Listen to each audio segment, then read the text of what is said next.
Okay,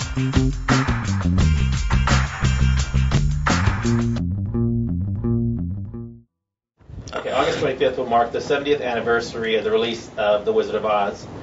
Now tell me, there was really very few food references in The Wizard of Oz, so how did you come up with this week's recipes?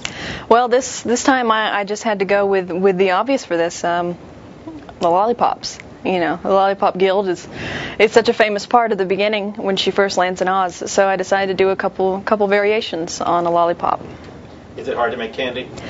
This was actually one of my first serious ventures into candy making. I mean, we did some at culinary school, and I'd done some before, but this was really interesting for me because I had to experiment with a lot of different temperatures and find my hard work melted all over the counter the next morning.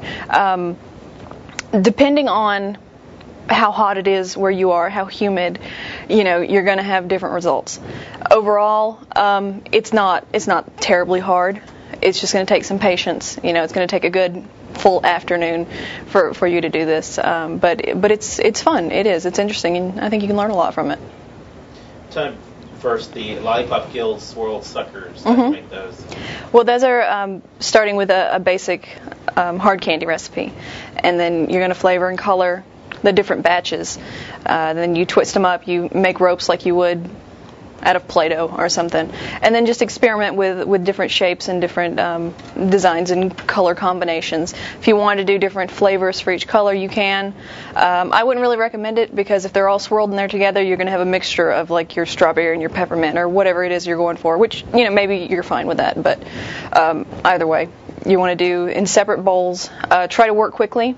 If your candy begins to harden before you are where you want to be, just put it over a little simmering water and let the steam kind of take it back to a softer state. And you also made shaped lollipops. Yeah, I did. It's the same recipe. You're going to take it just a little hotter. With the swirled lollipops, I tried a couple different temperatures. I tried taking it just to 260, then tried like 280, and kept going with that. Again, depending on your humidity and your temperature around where you are, you're going to need to take it a little farther to get it to stay. But for these shaped ones, you're going to want to stick to 300 degrees, which is your hard crack stage. And you can either do molds, so you can buy the molds. You can do free form on like a slab of sprayed marble, or cheat like I did and find a cookie cutter, a stainless steel. Don't use plastic. Stainless steel cookie cutter. Try to shape them, let them cool until they're holding their shape but still a little pliable. Then you stick the stick in, press it in there really well, and you'll have a shape. And you can do that for any occasion. I mean, they even have letters that you can find cookie cutters for. You could spell out something in suckers, whatever. There's a lot of options for you to do in that. And you also have over the rainbow cheesecake pops. Yes, yeah, those are really good. It's a basic cheesecake, like you do a filling for cheesecake without the crust. You're gonna bake it in a water bath and then scoop it out with your hands, roll it around, and stick a stick in it, dip it in chocolate. Now you want to make sure that the cheesecake part is very firm, very cold when you're working with it. Otherwise, you're gonna have a mess. Stick to the freezer, in and out of the freezer. Keep with that.